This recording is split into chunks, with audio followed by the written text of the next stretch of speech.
It is Teachers Teaching Teachers. It is the 5th of February, 2020. And we met up with Bob Montgomery and Heather and Irisa in October. Management here. And they told us a little bit about how they use online spaces, and in particular NowComment. And so we are inviting them to do that again here, recording it, but we want to introduce each other first. I'm Paul Allison from the New York City Writing Project, and work with the National Writing Project here and there as well. And Dan Doernberg is with us as well. Dan gave for seated, I'll think of another verb here soon. Now comment to me. And so that's part of what's going on here. Dan, why don't we start with your introduction first, since. Oh, okay. I know. Well, I'm Dan Doernberg, and I'm somewhere near my desk. I have a thesaurus with synonyms for gave or seated or something like that. So yeah, Paul introduced me as the creator of NowComment, and I'm not the person who did any of the coding, but I had the idea for NowComment and worked on it for about 10 years, and I'm very happy that Paul is carrying it forward, and it seems to be thriving. So largely thanks to all you folks. So I'm happy to be here. And coming around, I'm introducing the listeners here first, by the way. Christina Kendrell, do you want to introduce yourself? Sure. Hi, everyone. I'm Christina Kendrell from the National Writing Project. And recently I've been spending a lot of time with Paul and some New York teachers and some other teachers around the country using Youth Voices, NowComment, and LRG playlists. So it's been really interesting work to see these technologies together and how the youth are interacting through them. So cool. Jane, welcome. We don't hear you yet. Yeah, I just unmuted. There you go. There you go. Okay. Hi, I'm Jane Keogh Higgins. I'm the director of the New York City Writing Project.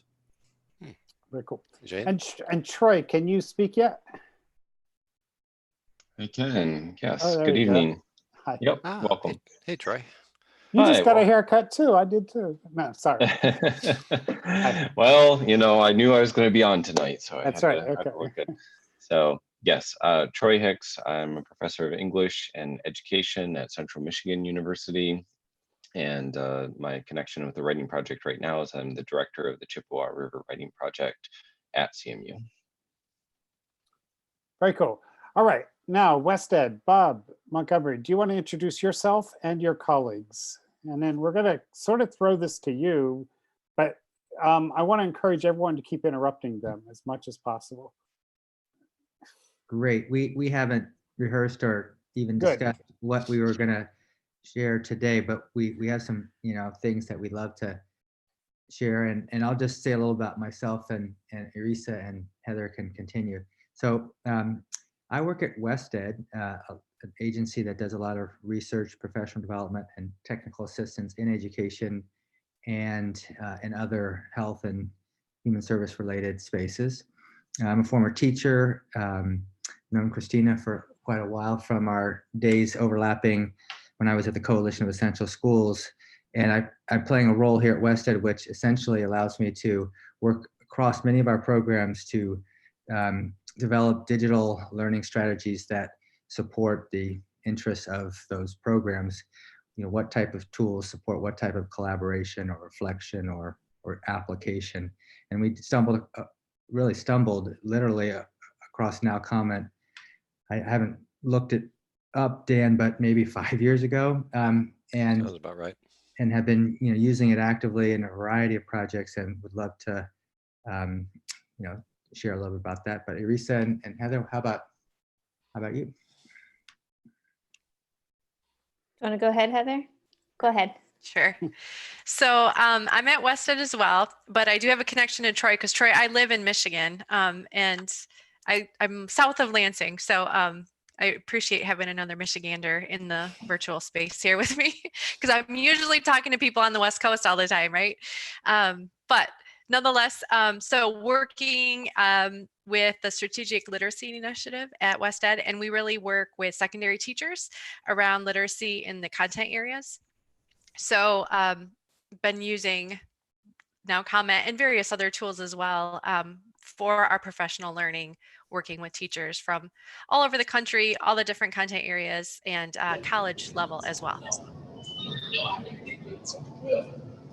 And that sound that's coming in there is Andrew Klobucar, and he'll be listening. Andrew, can you hear us?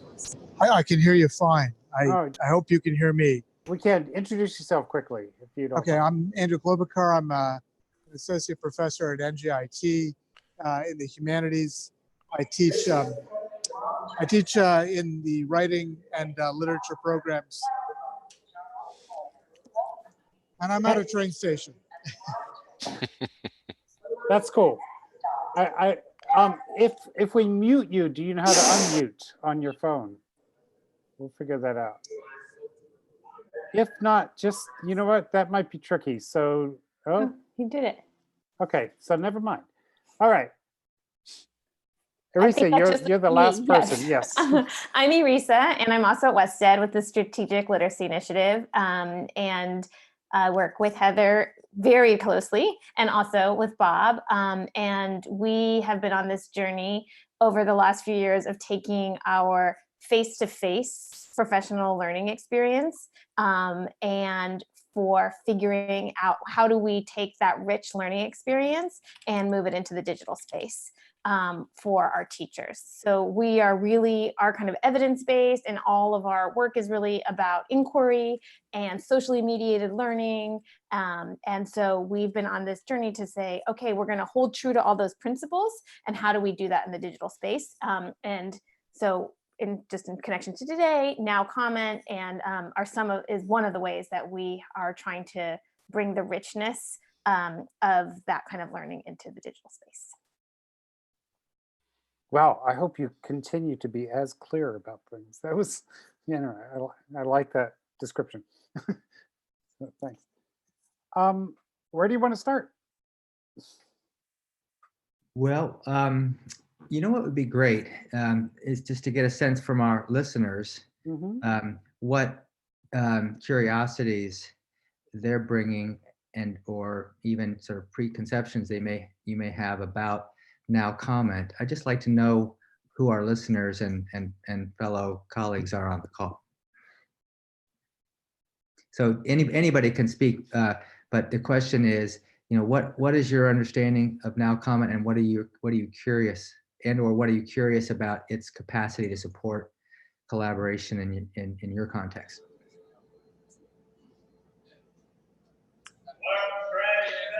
Well, if I'm able to jump in really quickly, is that Go ahead, Troy? Yep. good time? So one of the things that I'm puzzling through right now, specifically with NowComment, and maybe why I jumped back on Paul's radar screen with recent additions and changes within the NowComment ecosystem there, is that I'm teaching a doctoral course for educational technology students, and they are helping me to kind of puzzle through this question of how do we make online discussions meaningful? We know what the research says about them and how students feel about it. So what are the different tools and techniques? And in conjunction with the tool itself, what are the discussion strategies? So I was glad to hear that there's some background there, thinking about protocols. So for instance, this last, about 2 weeks ago, I had them use NowComment, and I used the 4A protocol, like the ask, argue against, act upon, and of course I'm forgetting the 4th A right now, but trying to build that protocol and giving them some things to talk about without prompting them too much. That's kind of where I'm at. And so that's with doctoral students, but I'm also always working with teachers and trying to help them think about how to use annotation with elementary, middle, high school students as well.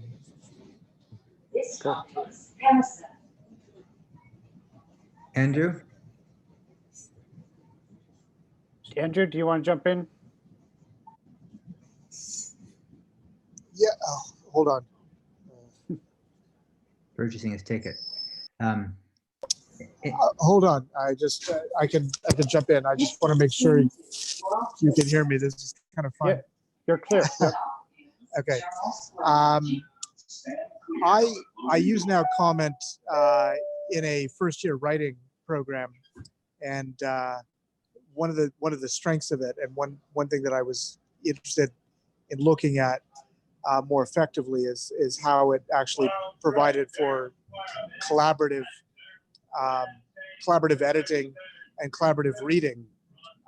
So the professors I worked with about 20 professors, and they were all amazed at how the conversations evolved, how the annotations evolved, became more sophisticated, and more editing, more literary skills in reading and writing kind of came in directly, inherently with the tool. So I was interested in exploring how these skills could be augmented and made more upfront, specifically with tutorials, with different learning packages, learning ideas for younger students of writing, undergraduates. And I just wanted to clarify something. You talked about their annotating. Are they annotating each other's writing? Yes, that's right. They're annotating each other's writing. The conversations were it became a social media tool where ideas, premises, fairly sophisticated arguments about the text we were reading and the literary background behind the text began to evolve. And what the professors noticed is that they could not easily engage students in this way in class, and yet NowComment actually gave them a tool that promoted this kind of discussion. They were most of the people I worked with were quite enthused about the program. Andrew, is there anything particular you're wondering or would like to know around the use of NowComment in your context and what could be done? Well, one thing that everyone, I mean, I have a list. I'm just, I don't have it at hand, but in fact, I actually put together a report with some examples that I'm preparing for a manuscript. And one example would be the highlighting tools, the color-coded highlighting tools that allowed students to grade and mark particular passages, not just in the assignments, but in actual each other's comments. They found that could be developed better, made more upfront, so the students could engage it more directly. Bob, you're doing a great job here. I do want to identify that we do want to get. We're going to have other conversations where we can address some of this. But Great. yes, great. Yes. It's so helpful for us to know who we're talking to. Yeah, Christina and Jane, do you want to jump in? Sorry. The only thing I would add to extend on what's been said, because I also, like Troy, am very interested in protocols that support dialogue within these and support annotation practices. And even talking about like a variety of annotation practices, I think would be helpful. Like, what are the practices? Or what do we see emerging? But I'm also interested in the translation between work done with teachers and among teachers, and then what they bring back to their classrooms. What are these practices and what are these protocols do they use with kids? And so that transfer or places where we see those kind of transference. Yeah, I think I'm of some of those similar interests. When I think about the schools where we're working, majority of teachers are very, very new.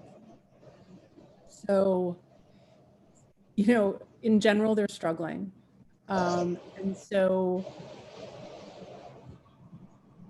I'm really interested to hear more about the focus on some of the practices. So annotation, for example, and thinking about how we can work with teachers to understand how that empowers students to talk back to a text, to write into a text, to really interact. And do it with NowComment so that the technology piece kind of disappears. So we can focus more on the pedagogy and the practice and the strategy. I'm sure you've heard this many times in New York City. Technology is just, it's still a nightmare. If a school has technology and has access to Chromebooks or whatever, likely the Wi-Fi is no good, or the Chromebooks aren't in good repair. So I think ways to help teachers plan, you know, to make use of this and to just say, all right, I'm going to do this. And if it turns out I only have 10 Chromebooks that work, how can I, you know, work with annotation with my students with NowComment, and then really kind of old school as well? Like, are there ways for us to think about, I don't know, I'm constantly bumping up against, you know, trying to think about how do we lower the barriers, you know, around something that, I don't know, Paul, you can jump in too, but like for the past 10 years, I feel like this has been the struggle for us. Is the hardware itself, the Wi-Fi in schools that are hundreds of years old, brand new teachers who are, you know, nervous and struggling. So, you know, are there ways for us to think about helping them navigate all of this and kind of dive in and make it work? That's probably a lot, but it's unfortunately what I see every day. Paul, can you mute Andrew, please? I will do that. Yeah. Okay. Bob, do you want to jump in now? Well, Yeah. super helpful to hear Yeah. the context, and I'll put a couple sort of disclaimers out, and Heather and Irisa can speak to this as well. So for the most part, none of our experiences with this tool involve students. So we're not doing any student-facing, at least I'm not involved in any student-facing use of NowComment, nor are we, or myself, involved in any project, and I've got 5 or 6, from, you know, early childhood educators to, you know, K-12 to a few community college cases, but basically we're not in higher ed either. So none of our learners who are using NowComment are either students or in higher ed, by and large. We are working with K-12 and early childhood educators who are adult learners, and generally speaking, while, you know, having some issues with technology, that's not the major challenge in their experience. So that's just a little context for, and our stories come from that place. Irisa and Heather, you want to add any to the sort of realm of learners that we're working with?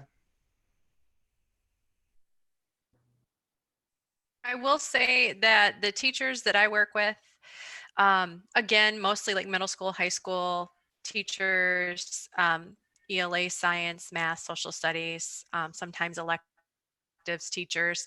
I have had some who have worked with me in a course use NowComment as a tool, as just a learner themselves in the course with me, but then have turned around and implemented it in their own classrooms because they enjoyed it so much as a learner themselves. I wouldn't say a lot, but several have and have raved about it. So once they've experienced it themselves with peers, they saw how powerful it was, and then, you know, signed up for a free account and did that with their kids. Is that part of your design to have teachers learn on not just this tool, but other tools too, and then turn around and use that in their classrooms? Is that a conscious part of your design, or is it just nice when it happens? I mean, it's Yeah. our design is about everything we do with you as learners, you can go do with your kids, whether that's in our face-to-face PD, which is old school paper, pencil, and binders for the most part. But then in the online space, as we moved into that space, any tool that we choose to use, we make it, to where it could be something free that teachers could get or low cost, so that everything we do with them, if it's working for them as a learner, and that's how we talk about it too. If it's working for you, it'll work for some of your kids. So why not try that out? So yeah, that's definitely a consideration with everything we use. I think just to kind of add, oh, sorry, go ahead, Jane. Sorry, just to say, I mean, as a writing project person, anything I would do with a teacher would be in the hope that they're moving through that experience themselves to bring it to their kids. So I guess I'm always thinking about the end user, and the end user for me would be the student. So I think kind of to go back to what Troy said, our bigger question is really similar to what Troy's is: how do we make online discussions meaningful? And so that's really our bigger question, and that's the journey we want to take the teachers on. And so if part of what that happens is through NowComment, if that's one of the way that they can experience and turn around and make the discussions meaningful, by all means, take it and do it. And really the routines and the practices that we're looking at are: how do we engage teachers and students in text-based conversation?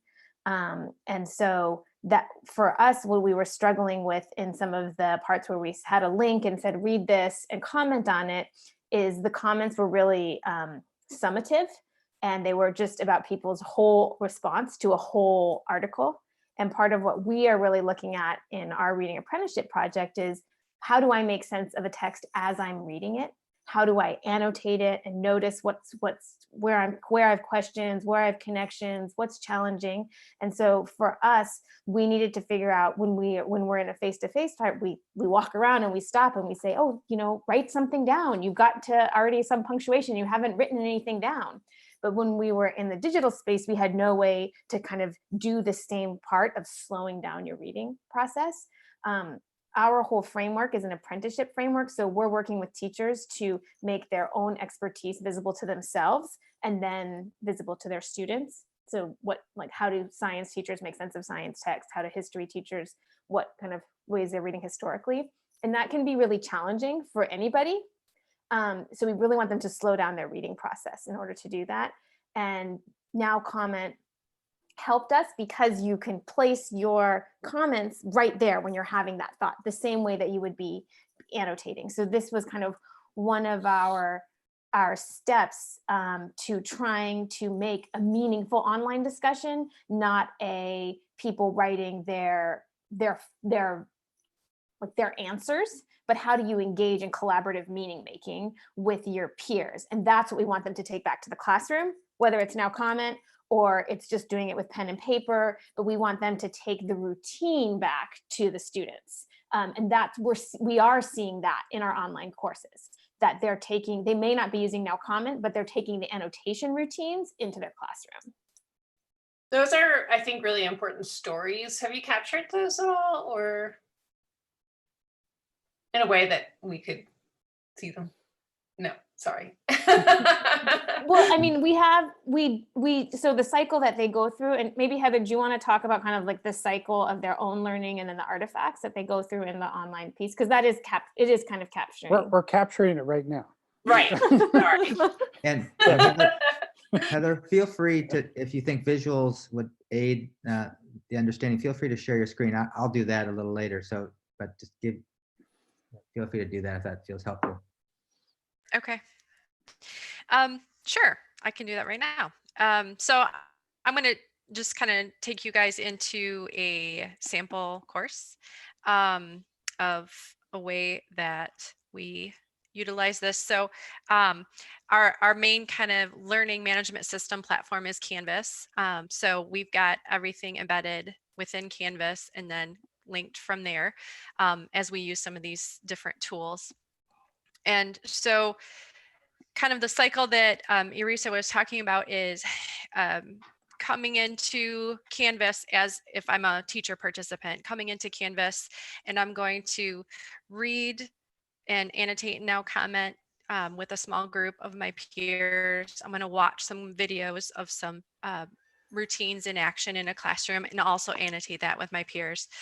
And then I'm going to go try out something in my own classroom live with my own kiddos and come back and write a reflection and respond to my peers' reflections in a Canvas discussion.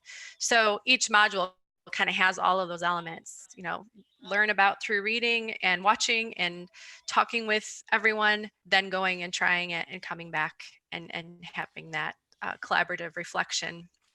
And each module, then they're trying something a little different, all building on reading routines and literacy skills for their students.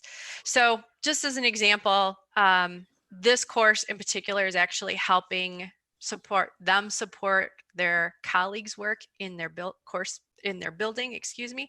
So these are people who have some reading apprenticeship experience in their own classroom, and now they're trying to support fellow teachers at their school site also implement. So it's kind of this next level even. And these particular people want to be consultants for us to go out and do trainings for us in reading apprenticeship. So they're even yet another level of learning into reading apprenticeship. But the way that we've kind of put these tools and embedded them in, and what we ask people to do is we kind of give a little context. We always have an inquiry question for everything we ask them to read or look at. And NowComment is an LTI, link from Canvas. So when they click on this, it will take them to then the documents where they can collaboratively annotate. I've actually got it open, so this will be a little faster.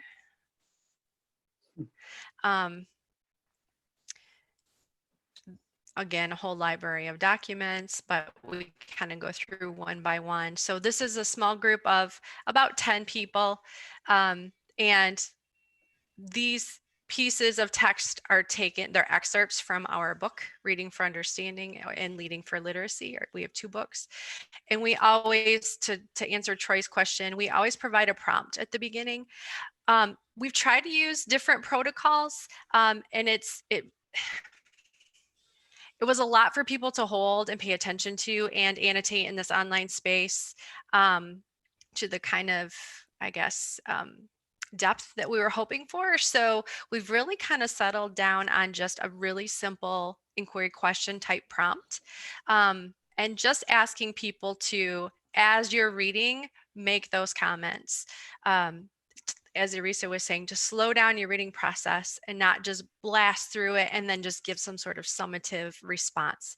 We don't want that. We want, as you're going, what are you thinking kind of comments. So just something to kind of help focus their thinking a little bit. And so then as they work through and this is a short document, this is just a protocol that they might use with peers. And, asking them to reply to each other too. So it's not only make your comments about what you're reading in this text, but also responding to folks. So it becomes a conversation as you're looking at someone's thoughts about a particular piece. So one nice thing about this group of folks, because they've had experience, they share a lot of examples from their own context of how this particular thing has worked for them or not. So it's kind of nice because then there's a lot more personal pieces, I guess, other than just responses to the text embedded within the conversation. What we're looking at right there, did most of that happen at the same time, or did some of it happen one week and then you go back the next week or something? So it is asynchronous, and this module is a 2-week module. So most of it happened within that 2-week time period. Okay.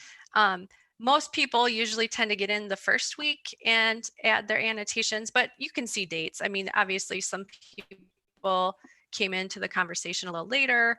A lot of folks would go in and make a comment or two and then come back and revisit and then reply to some others once more people had posted, which is actually something we highly encourage. It is make your initial few comments and then come back and revisit after a few days, because there are going to be more ideas there.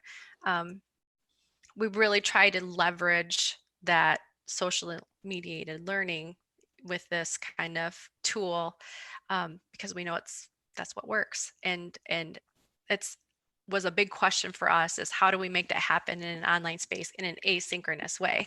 And so just sending those gentle reminders to come back and revisit and reply to each other, and making sure that they have their settings so where they're notified when someone does reply to them, because some folks, might have 4 or 5 replies to their question that they asked, and if they don't have those notifications set, they might not revisit. So really kind of trying to help them to utilize the tool to its maximum capacity to have those conversations. And then we're always that's as simple as hitting that updates button up at the top, right?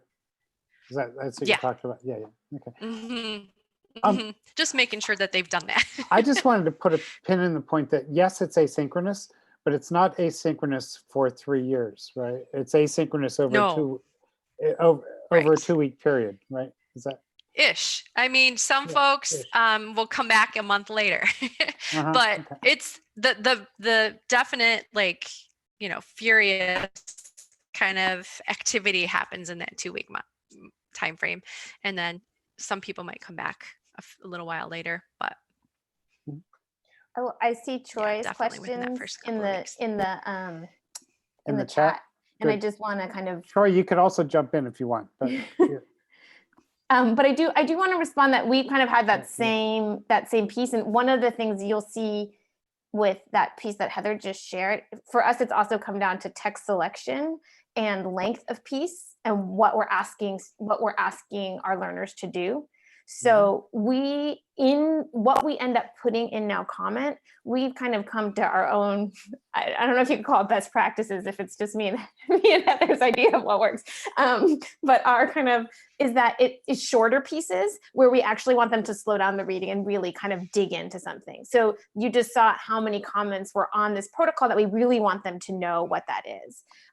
Which is really different than reading like a background article where you might have, where there might be more meaty to do, like the 4A protocol. And that we actually may not need NowComment in that sense, because that is something we need them to kind of like think about and write about in a different way. So for us, kind of what's coming up in response to your question about, we've had to think about shorter pieces in NowComment and a closer reading, and that's actually helped with engagement. So we'll take an excerpt from the book, and we might say, if you want, this is what we're excerpting, this is where we want you to focus, this is what we've identified as important piece, and if you want to read more, here's where it is in the book as well. You have the book too, but we want you to focus your text-based conversation on this section here. So almost all the NowComment reading that they're doing comes from, they actually have a hard copy of the book, but we have selected this piece that we're saying, this is meaty and you need each other to really get in here and to understand the application of this piece. And that's actually helped us in NowComment more than, let's say, a protocol. And we've tried some of the more protocols when we have like a longer article we want them to read on their own. It's almost more of it's like an accountability and a way of engaging, and that we can see that they engaged for longer pieces. I'm appreciative of the fact that you're, all reading is not reading. They have to have different purposes for different texts, and all annotation is not annotation. They have to have different purposes for the annotation too. I'm curious to hear just a bit more about that transition from print to digital and how that gets scaffolded in instruction.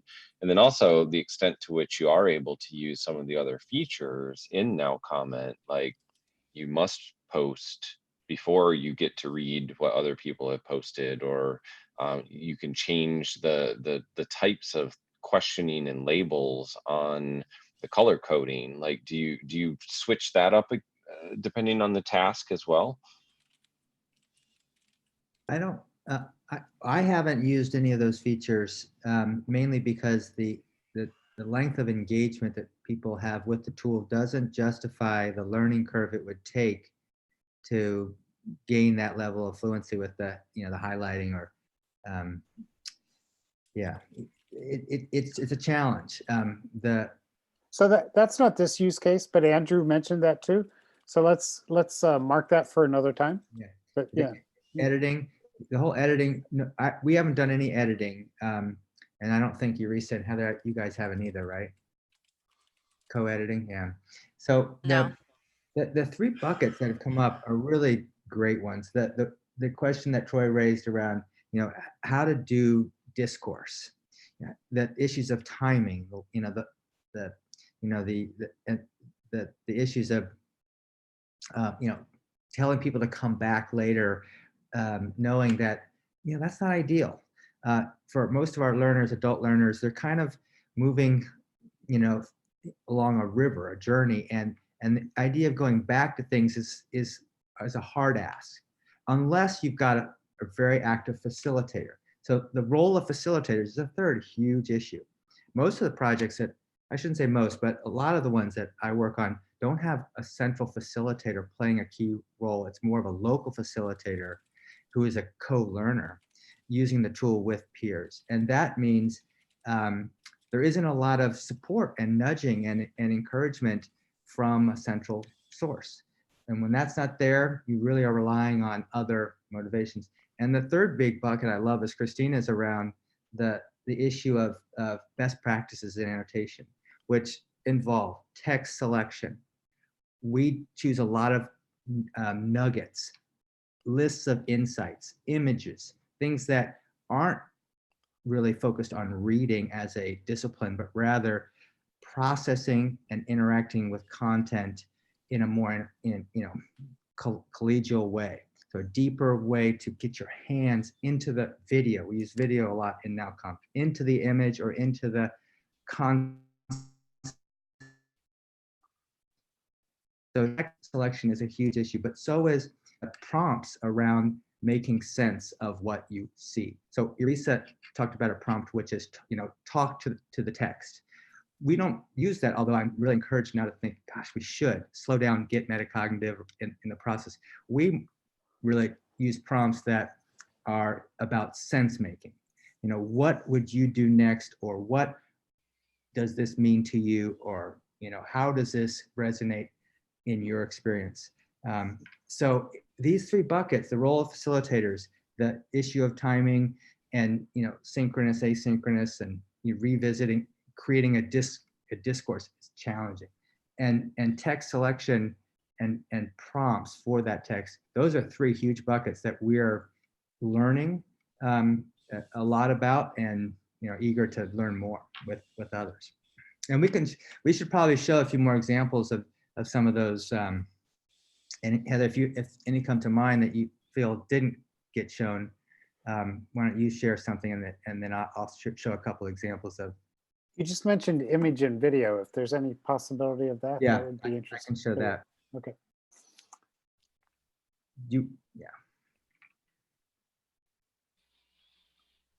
Yeah, I wanted to share a video. So, well, this is an example of one right here. We try to take another thing too, along with short text selections, short videos also. So one of the things that we really liked about NowComment is the fact that it could be text, it could be an image, it could be video, any of that media can be put in, and it's the same kind of procedure and layout from the user perspective. So once again, providing a couple of kind of inquiry question type prompts, and knowing video seems to be one that folks sometimes will comment on the whole video. Most of the time, we do model how to provide, post their comment with a timestamp, because we really like that feature, because then it's tied to that evidence. What did they specifically see or hear? What did that make them think at that moment? There are some people who just can't get it into their head that they can do it. I know. Right. I know. I mean, yeah. Right. But, so yeah. But so yes, that still happens with us too, even though we model and, Yeah, I've got this lovely kind of like video how-to tutorial that I walk them through it and talk them through it all. But, there's still a few people, but nonetheless, I mean, this is only the second document that this group has worked together on, and NowComment, and you can just see, I mean, it's one of the nice things is it does seem to kind of naturally foster that replying to each other and responding and making it more of a conversation. And that's one of the reasons that we really love this tool. what is that a video of? Oh, it's actually a video of a Zoom call that Irisa led. It was a Zoom call with some teachers, and they were sharing their practice in a PLC meeting. And so it was analyzing, the teacher talk that was happening at that PLC. And would you mind reading the prompt? I'm just so we can hear. Yeah, good. So watch and add comments. What do you notice about what the teachers are doing? How are teachers supporting one another? What do you notice about what the facilitator is doing to support the teachers? This is what I remember when you guys were sharing this work in San Francisco. That was very much this like recursive process of looking at your own artifacts that you were creating along the way too. So I remember some of the student work that you looked at and teacher work that you looked at. So again, it's about the sort of snippets that you're making choices about. Exactly.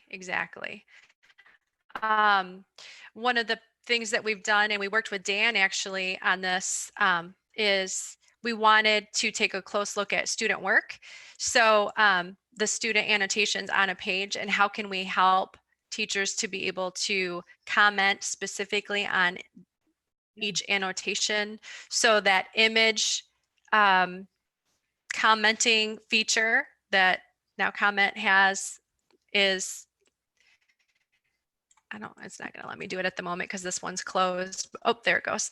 But we wanted the teachers to be able to, kind of put a box around that particular comment here and say something about what they're seeing in the student work. So not just as a whole and just kind of a summative response, but specifically to kind of gloss those student annotations and what are you seeing with each of these comments that the student's making. So this is an example of this group of teachers doing that.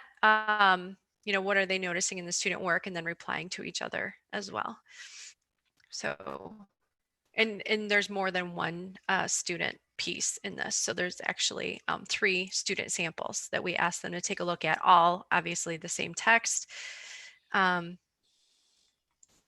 having comments there. So that was a big feature that we worked with Dan to develop, because this was an important piece for us to be able to do in the digital space. We knew how we could do it in paper, pencil, face-to-face, but an important piece to take care. So, Heather, how active are people in drawing their own areas? If you scroll up a little further, I just want to look at the toolbar over each image to see how many areas have been created. Sure. So one area was created in that image. With that one. No area. Yeah, I mean, it's And none there. depends on the group. This particular group, they just kind of each piece did it as a whole. Oops. But in other groups, people will do it. So it's more of how comfortable do they feel with the tool and And probably facilitation, one of those other big buckets, right? mm-hmm. If there's somebody showing them, what to do. I don't know for sure, but do you think that's important? Yeah, Yeah, okay. definitely. Troy, did you want to ask that question? It's a long one and I don't quite get it, so I didn't want to repeat it. I was just thinking as an activity, like there are so many spoken word poets or just authors reading their work, or, people who have read, already poetry that's been out there, maybe in the public domain, they put it on YouTube. So to like have the text itself in the body of the NowComment document, but then to have a video of an author reading it, and then to have them, make some connections like, oh, what did you notice about the intonation, or what did you notice about the way that the author paused at that particular moment, and then maybe connect that down to the text, or at least they could have the text there that they could then easily copy and paste and put up into the comment. And then similarly, I guess you could do something, for videos that have been transcribed and are available. I know NPR is maybe not the best example because they don't have videos, but they transcribe all their radio. So I'm thinking they're listening and then they're annotating the text as they're listening, or they do that with the video too. So you could give them one task for while they're watching the video, like we want you to notice X, Y, and Z. And then you can give them another task, related task, as they're digging into the text itself. The KQED's media challenge, let's talk about election 2020, has a transcript under each video. So, and I am asked, when I work with teachers to introduce that project, I've been asking them to also put those into NowComment, but we haven't done any commenting. So your suggestions here is interesting. So what ends up in NowComment is the video and then the transcript underneath it. So your thought about how people could annotate that is really helpful. But that's a source that might be useful around all that. Bob. Yeah, I just want to do a quick sharing, Please. Yeah. Similar to what Troy was suggesting. This is a project called Video in the Middle that helps eligible teachers use video classroom footage of teachers teaching a specific task. And the concept is the algebra teacher learn, they do the task themselves, then they watch another teacher facilitate the task with their students. So the first thing they do is they watch the video in Canvas, and then they reflect in their journal about what they observed. So a lot of this is noticing and sense making, right?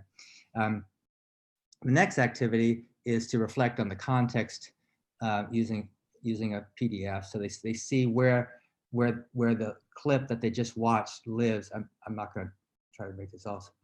Right here, there's this little video clip in the middle of this lesson.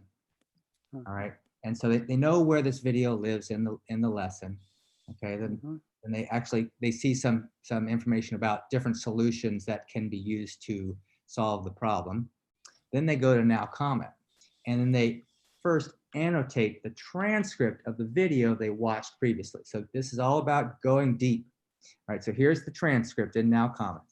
So they have instructions, they post a comment in the transcript about a point in the student interchange about this math task that is of interest to them. So they have this is a sample document. There's no discourse to look at here.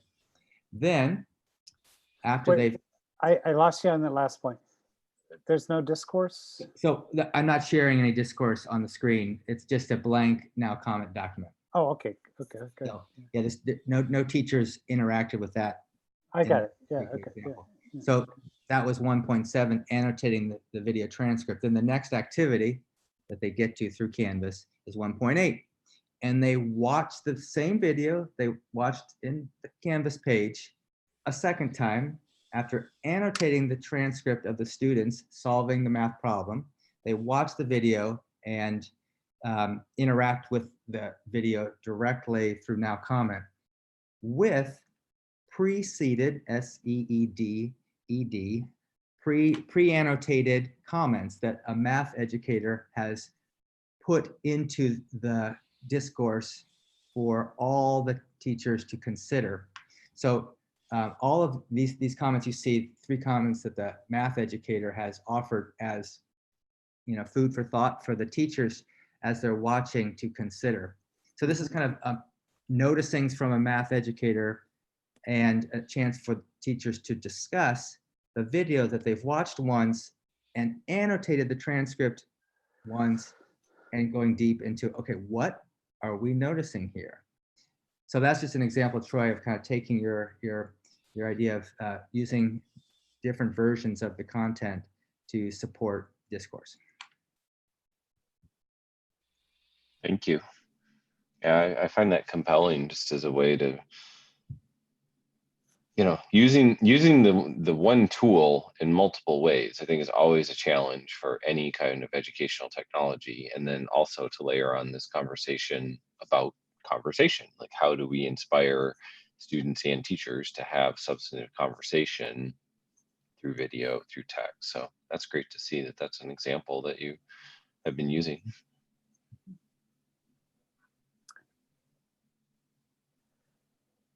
Can I throw it back to WestEd? What are you guys? What's next for you? Or sort of your question at the beginning. What are you working on? With NowComment or other things? Yeah. If that threw you, just go wherever you want, Bob. No. Well, I mean, to be honest, I mean, the questions that have come up are ones that we're wrestling with. You know, how to get smarter, how to, you know, innovate with our prompts and our text choices and our facilitator strategies. It's a big challenge. That the NowComment environment is unique in that it puts the content with which you're interacting on the left side and the discourse on the right side. That's unique in the world. We're also using Canvas Studio, which supports video annotation, but it puts the discourse below the video. And so it runs down, you know, out of sight. But the comments pop up in the video as you're watching, which is kind of cool. And if you see a comment in the video, you can click on it and it'll take you down to the that's nice. Yeah. the comment below. However, it doesn't seem to activity. It just is people commenting. And I think we lost one of your sentences there. It doesn't seem what? It doesn't seem to support discursive, you know, exchange where people are building on one another's ideas. And so I'd love to hear from anyone what strategies or prompts or text choices or facilitation have helped incentivize people to not just interact with the text or the image or the video, but to interact with one another.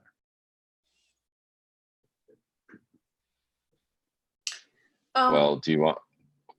Oh, sorry, I was gonna say, do you?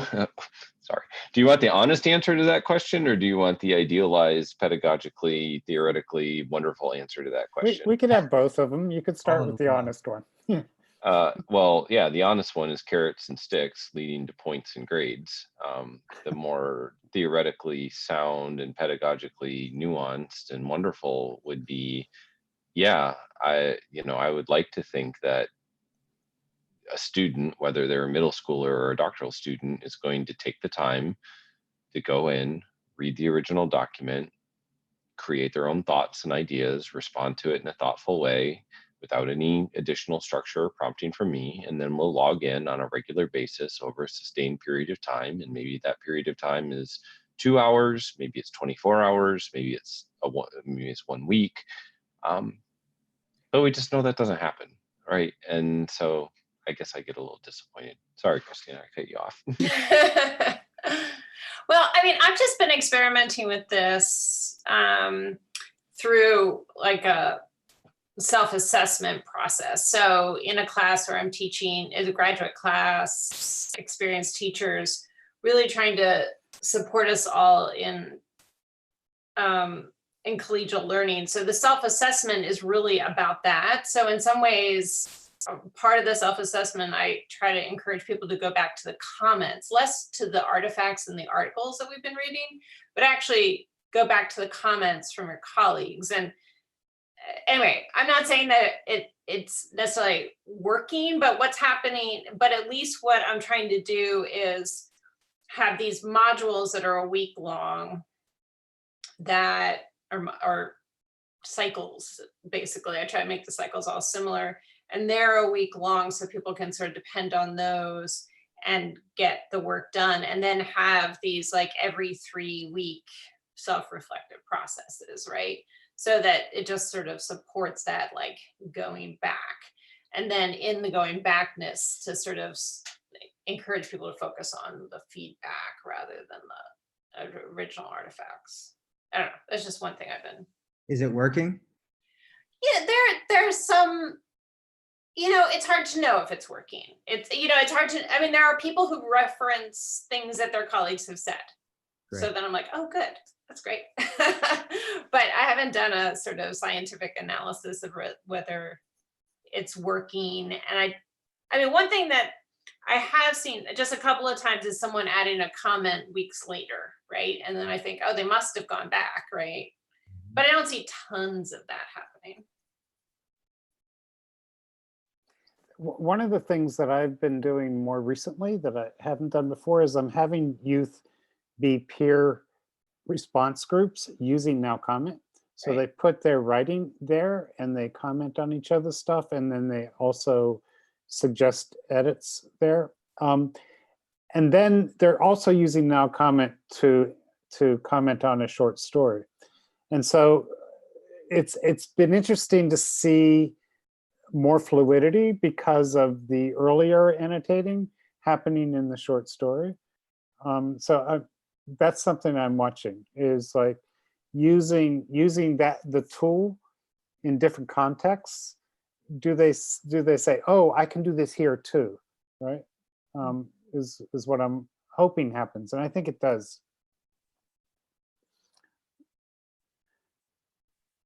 One of the things that we want people to get out of the discussion is something that we want them to get out of the classroom, which is that I learned something from somebody else. Yeah. My understanding of the text is enlarged by my conversation. And I think we have bits of evidence of that. And I think there's still lots of stumbling blocks, because sometimes you could post something and nobody's saying anything. You could be the first one there and nobody's there. Or on the converse, if there's a lot of comments, it's hard to get started. It's overwhelming to even figure out where to join the conversation. So it's like, how do you find that sweet spot? But one of the practices that we are really working with, that we want our teachers and our students to understand, is that when I read and discuss something, I learn more about it. My understanding of that piece changes. And so I think we can definitely point to parts where this discussion does that. It's different. We can't have the same metrics for measuring what it looks like than what you see in a room of people like heads together and all that synchronous noise and energy. And so I think it'd be helpful to kind of look, I'm curious now, if we went back with that lens of where did my understanding change, or did I ask a question, or did I learn something? If we went back through some of the comments to look for instances of that in multiple settings and to see, are we seeing that? Because, and if we're seeing that, is it explicit to the learners as well? Are they seeing that? Because we're really working on that practice, that reading isn't something that, neither something that happens just in your mind, nor is it something that just happens by yourself. It's something that benefits from community and from other people's understanding. So it's giving, this conversation is giving me kind of another lens to, I would like to go back and look at some of our comments, because I think if we were saying that, we could find pieces of evidence for that for different learners across the course. maybe not in everything. Like I agree with Troy, you know, sometimes you can get on, you can see like someone's like, oh, let me just go make 3 comments so I can get checked off in the grade book. But I'm now really curious about that habit, and if we are making that explicit enough to the teachers to see, going back to what Jane said, that's the practice we want them to take away, is that when I read it and talk about it, whether it's live or through NowComment, I'm getting something different than had I just been told, read this and answer some questions. Quick question. Has anyone ever taken a NowComment discussion and put it forward as an assignment to analyze? So like athletes watch game tape after the game, and what happened, right? Has anyone ever taken a NowComment discussion early in the course and said, okay, we just had this NowComment discussion, let's go back and look at it and let's talk about what worked, what we might want to try differently. I'll analyze my role as facilitator, whatever. Have you ever done that before? Anyone? Because if we want to be explicit, if we want to help our learners, embrace these habits and do these things, one idea would just be, let's actually shine the light on one of our discussions and analyze, meta analyze the discussion. Yeah, I have seen people do that. I can't say where it is right now, but and a request for what the tool should be able to do is to download just the discussion. People have asked for that, and I think that's a pretty easy thing to do. But yeah, so there's that. The fact that somebody asked for that would suggest that others have thought of this too. Yeah. Well, I haven't done exactly that to that level of intensity, but I did do that in a class I taught with on-campus freshmen. They were reading the NowComment, asynchronously over the course of the week as a reading assignment, and then they came back, and then that would spur a larger discussion. And I pulled a few up on screen. I asked students for permission. I'm like, hey, can I pull it up on screen? Hey, here was a great example of how someone did this. Here was a great example of how someone did that. Granted, it was a 5-minute mini lesson. It didn't go beyond that. We kept, kind of talking meta discursively, like what does it mean to be involved in scholarly discourse, and what does that actually look like, throughout the semester. But I only did that one mini lesson that one time. I think it's interesting though, when you think about, what we're trying to get students to do, maybe having them analyze some conversational turns and to think about what it means to really push their thinking and to ask thoughtful questions. I mean, I think that could be useful. So I just wanted to say that I've tried it in a very, very limited way, not to the extent that you've described, but I like what you're thinking about. Cool. It also made me remember just in some of the connected learning MOOC stuff we were doing, we started this Find 5 Fridays, and it was a chance for everybody to curate stuff that happened that week. And there were some of those that, and I've taken that into graduate courses that I'm teaching. So it's like everybody in the course gets to do a mini curation and share that out. And those curations can be oriented towards, find 5 really pivotal turning points in your conversation over the past few weeks or something like that, that we could, I don't know, it makes me think about like the ways we could co-curate some of that stuff together. Also asynchronously though, just so that it doesn't, that you could do that over time too. Again, I just want to check you on asynchronously. You can do it over time, but you had Fridays set up to do it, to check in, right? Oh, I'm sorry, in Seattle MOOC is called Find 5 Fridays. So it was like a cyclical thing you did in the week. When I was working with, I just think we need more careful terms around the asynchronous, synchronous, because cyclical is interesting, right? Cyclical, yeah. Actually, it was funny. The teachers were like, I can't find 5 things by Friday. I'm too busy. We need 6 Saturday and seek 7 Sunday. And I don't know, they made up like a whole other schematic. And I was like, cool, do that. Cool. We are going to have these conversations again, but I want to give us all a break here. Dan, Dan's been really quiet there in the background. Do you want to jump in and say anything here at the end, Dan? Oh, well, Sorry. I've really enjoyed the conversation and hearing, this is teachers teaching teachers, and I've always been very sensitive that, I'm not a teacher, and some would argue if I was ever a student. But you're an educator, Dan. But go ahead. Okay, well, so as an educator, I found this really, really interesting. I wrote down just miscellaneous thoughts. Something Paul and I have talked about, I've talked about with a variety of people. I still feel like NowComment, both as a tool in and of it, as a sort of a software tool, but also for pedagogy and teachers learning, probably just needs like a few really good demo documents. And I was never in a position to have students that I could assign something and then see what they come up with and then use it or get their permission to use it. But I did hear Heather say she made a video tutorial, which I am going to email you about. Okay. Whatever. Yeah. So I wanted to give just a couple quick shout outs to WestEd, who were just like phenomenally nice people to work with, and talented and smart and all that stuff. But the first time they used NowComment was a leap of faith. They were doing remote professional development with 2,000 students, and they went ahead and tried the new tool, and we were very appreciative of their confidence, and it worked.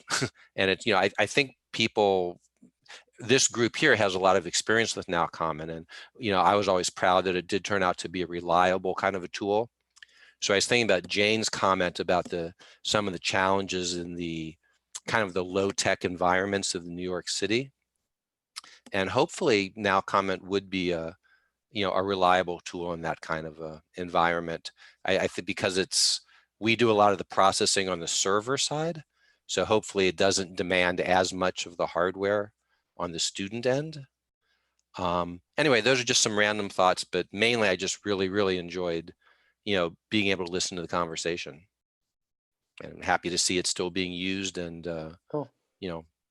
Hundreds of new students started using it today, so it is growing in popularity thanks to you people, so much appreciated.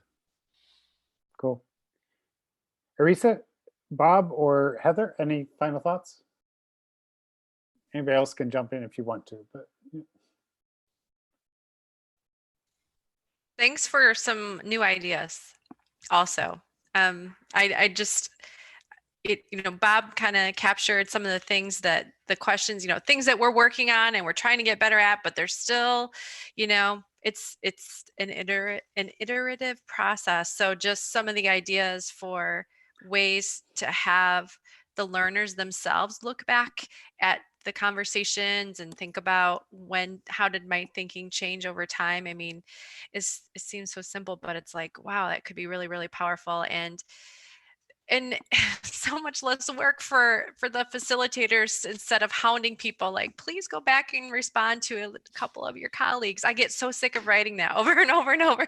So just to maybe try a different way of asking them to go back for a different purpose, and just what a powerful model that could be with things they could do with their own kids. So anyway, I appreciate that. Paul, I have a feature request. Good. Thanks, Heather. You just stimulated this idea. We would like the ability to have each learner pull up their dashboard, which profiles their growth as a reflective practitioner based on the thousands of comments they've made in this environment over the past 5 years. So would it be, so I'm sort of throwing out this moonshot. What would be really, there is a lot of data stuff that you very can download. Yeah, but I've never played with it. So, and then we don't want to download it. We would like the platform to visualize our give us a score as a reflective practitioner in our curiosity, our collaboration, all based on natural language processing, our hope and optimism, our collaboration, our sense making, and our agency. So that's the future of platforms doing that No, are processing language and let's write a grant together, Bob. This is yeah, that's what we're absolutely. gonna do. Yeah, okay. Cool.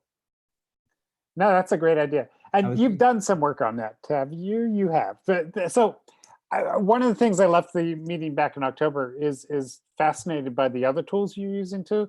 And when you went through that math example, I just need to say, I was totally fascinated by how integrated all the different tools are. It's really interesting the way you've done that. So thanks for showing some of that. And yes, there's much more we need to do. Yeah, I was being facetious. I mean, what this No, tool has been able to do with the, the sweat equity of Dan and now you keeping it alive is a miracle and much appreciated. And let's write a grant to see if we can't, get some capital. I'm glad you didn't say any of the bad words there, like AI and other. So, all right. But yes, cool. Anybody else with a final thought? Don't want to cut anybody off? All right. Thank you all for such a great conversation. And I do promise more of these. We'll get them organized soon. Thanks for this. Thanks, everyone. Good night. Yes. Thank you all. Really appreciate it. Thank you. Night. Bye-bye.